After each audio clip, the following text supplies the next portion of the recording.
Okay, a dolphin swipe pour. I'm super excited about this one. So I've been really into ocean pour paintings, and that's actually why I started my channel. And I saw a video from Anna Blunt's art channel here on YouTube with a Seahorse MicroSwipe. And I'll link that video in the description because you guys should definitely check out her stuff. Anyways, her video got me thinking of my favorite ocean creature, a bottlenose dolphin. So I thought, hey, that definitely ties in with my ocean theme. I'm going to do a dolphin swipe. But there were a few problems I couldn't wrap my head around, or a few differences. For instance, Anna's seahorse swipes into a wet base and is a profile shot of the seahorse, so the swipe gives it the feeling of movement sideways. Well, I wanted a dolphin jumping out of the water, and that means that a straight profile angle would work for the top fin and the back fin of the dolphin, but it wouldn't make much sense movement-wise for the swipes to be coming off the side of the tail. The water should be coming off the bottom of the tail. So anyways, I'm not going to get bogged down in the laws of physics because I'd go insane. But it was just something I was thinking about. I need to have swipes not just going to the side. I would need to do a split side and bottom. Another problem I was running into is that I really wanted a sunset background. So how do I get the water swipe effect over a dry background so it'll show through? I need to be able to swipe onto something clear.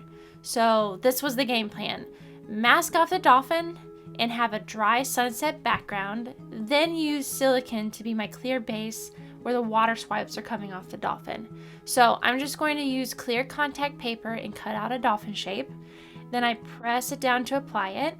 And I'm also going to use Mod Podge to help seal off the contact paper because paint could leak through.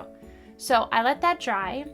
Then I trace and cut out the parts that are going to have the water swipes coming off them. I trace it so I know where to put the silicone oil, basically. So I drop the silicone oil on the canvas and smooth it right up against the pencil line. And ideally, this way, when I swipe the color over the silicone, it'll repel a lot of it and give me that watery effect. And this is the first time I'm doing this, so I was really hopeful, but also unsure. Now for the swiping.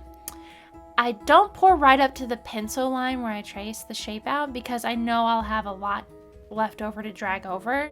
And here we go. Wow, it looks like it's working on silicone. So I'm just gonna drag a little more pieces out.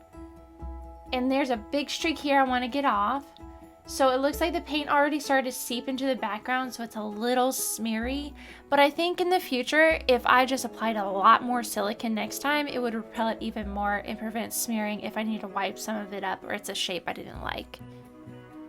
Now for the tail, same thing. I'm swiping down this time. That looks awesome, just like water running off. Okay, now I'm gonna let it dry, and this was probably the hardest part for me. Okay, it's finally dry. This is the first time I'm trying something like this, so it's really hard to wait, but you really need to wait, otherwise you can, ruin your cells or peel it. There's just a lot. You just have to wait until it's dry. So anyways, it's dry. I'm going to remove the contact paper.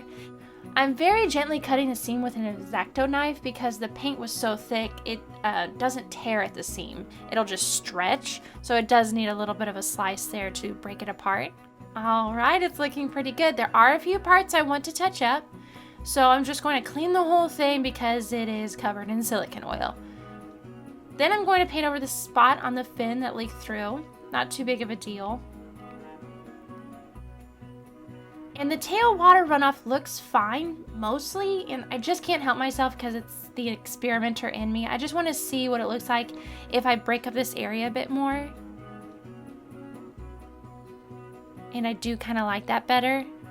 And I really want to add the lighter color to the top of the dolphin because it's kind of like blocky in areas.